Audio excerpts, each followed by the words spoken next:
Bien sûr, l'actualité est dominée par ce que nous appelons le Varmagate. Et d'emblée, je vous dire que c'est un scandale qui ébranle le pouvoir au plus haut sommet. C'est un scandale qui ébranle le pouvoir au plus haut sommet parce qu'il y implique le pouvoir travailliste, il concerne la méthode travailliste qui nous appelle la méthode Gestapo, il concerne aussi le Premier ministre,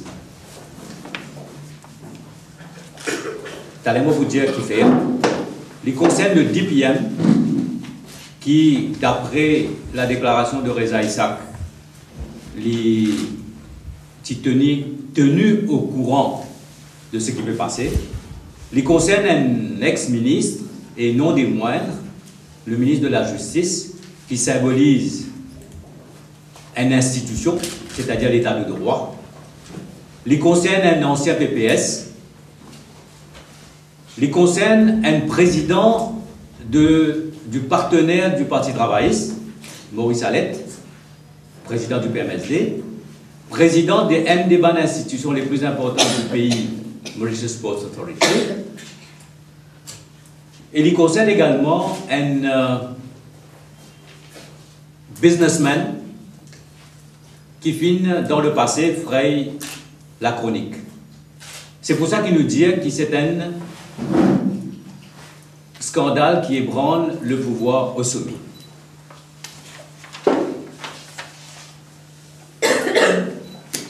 Ce scandale-là, pour nous, dans sa politique de cover-up systématique et scientifique du Parti travailliste, quand il fait une institution, un instrument politique du pouvoir en place, dans sa campagne systématique de cover-up de tout un scandale, je vous dire que ça c'est le scandale quand les films foirés et quand nous films une grande partie de la vérité et qui les témoignages et les preuves sont tellement accablants que le Premier ministre pas fini n'a aucune autre alternative qui demande Yatin Varma aller à défaut de le révoquer. Le Premier ministre vous a montré sur l'autorité en révoquant Yatin Varma et en révoquant Reza Isaac.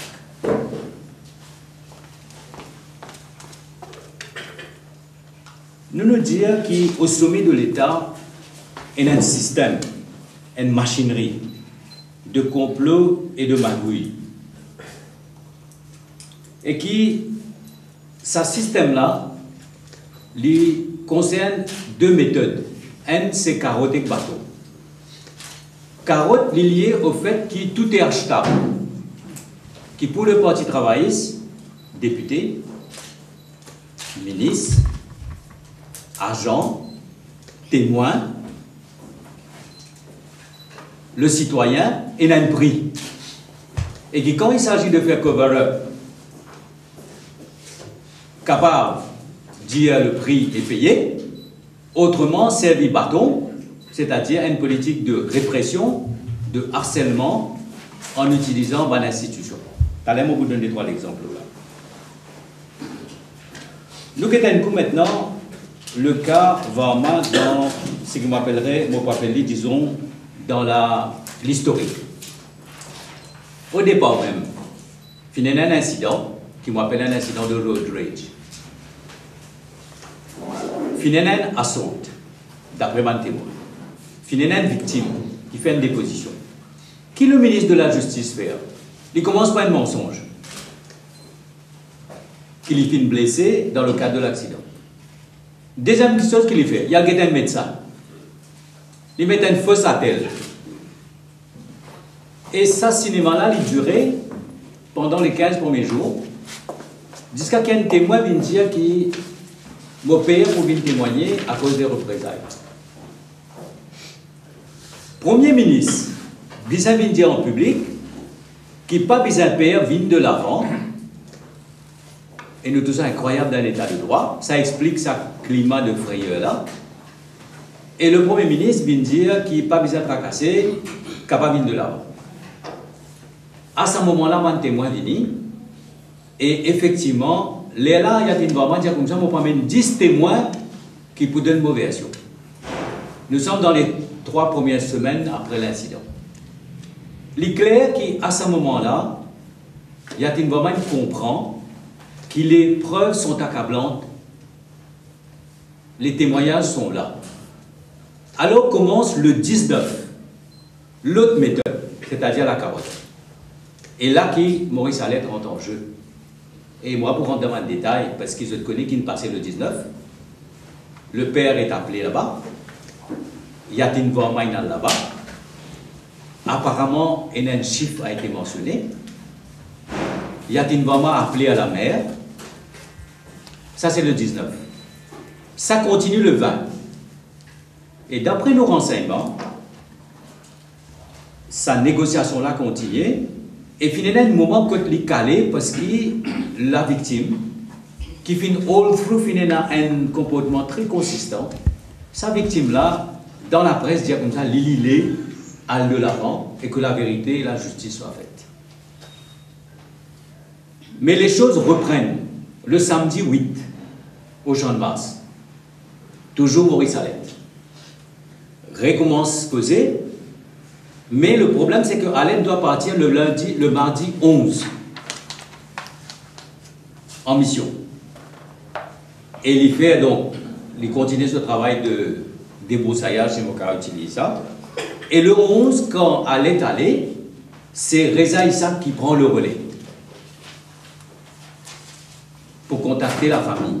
Et Reza Issa dit une petite chose, que le 12, il fait mettre le DPM au courant. Le 13, Reza Issa et Yatin Vorma, Zotal, chez la famille Jeannot. Le 13, c'est un jeudi. Recommencer, causer. Et le vendredi 14, faire pression encore pour qu'il retire le case. Et le samedi 15, c'est le grand samedi, que tu peux même moitié chandon et que pour essayer de trouver une solution. Et effectivement, là, il y a les petits bouts de papier qui sont échangés. Ça nous amène nous à samedi, le 15. Tout cela, je tout connais qui vient de passer. Le lundi 17, les choses vont vite. 3 petites choses arrivées.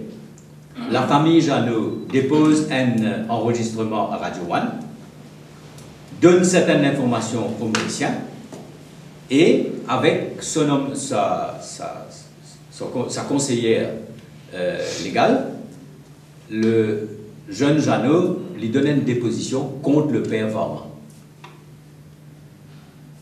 3 affaires. Diffusion de la nouvelle sur Radio One à 3 heures. Mauricien saute avec sa nouvelle-là.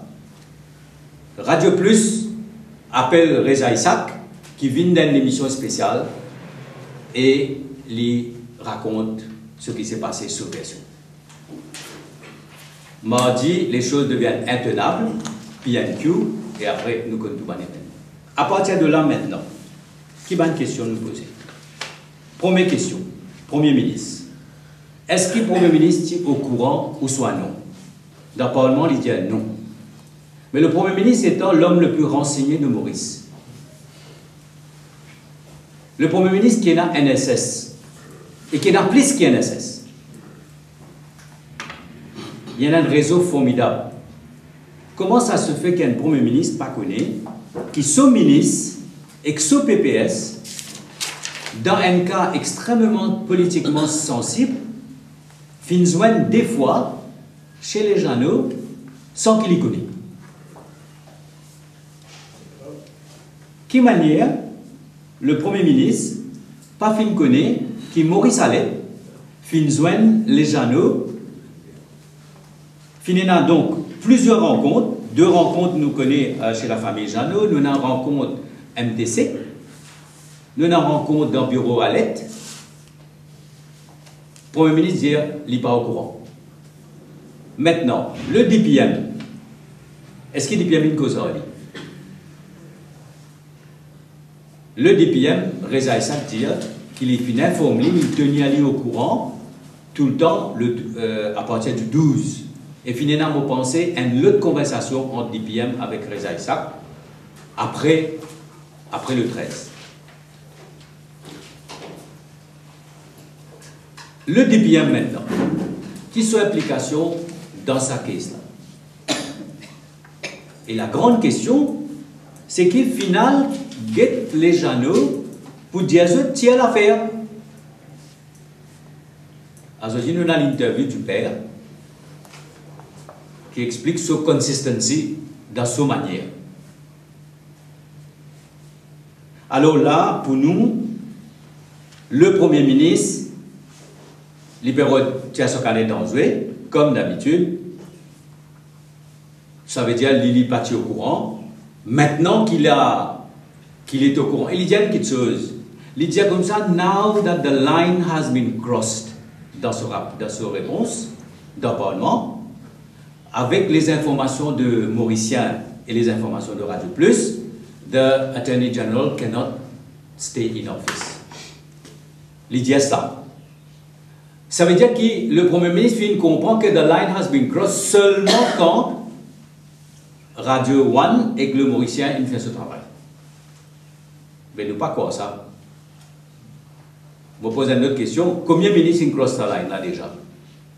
Et qui peut ministre il faire? Ça c'est nous quitte ça à l'opinion. Concernant le DPM, on peut apprendre là qui pour appeler pour donner son explication. Concernant Reza Isaac, bon, l'enquête est en cours, donc nous tout connaissons qui finit arrivé, combien de fois je finis joindre, est-ce qu'il, combien de fois finis joindre, et fin connaît qui fait une joindre. Qui fait une joindre. Et tout ça, man dit mouna, fin agree pour joindre. Qu'il y a l'aide. Qu'il y a PPS. Qu'il y a vraiment. Alors pour nous, nous avons envie de connaître qui responsabilité Premier ministre dans cette affaire-là, qui rôle député Prime Minister dans cette affaire-là, et nous guettons un coup qui peut arriver là avec un développement qui peut être là, concernant le Maurice Allais et concernant le businessman. Il y a un nom qui a été cité, un chiffre qui a été cité. Apparemment, au départ, tu causes un chiffre de entre 1 et 1,5 million en euros. Après, il a expliqué que ça casse la visage tout cela en Afrique du Sud. Tout cela, nous finissons apprendre à travers des renseignements, des informations, et nous souhaitons qu'il enquête faire. Et qu'il enquête faire comme un bizarre, parce que pour la première fois, comme on dit, la technique, sa politique de cover-up là, pour la première fois, une foirée.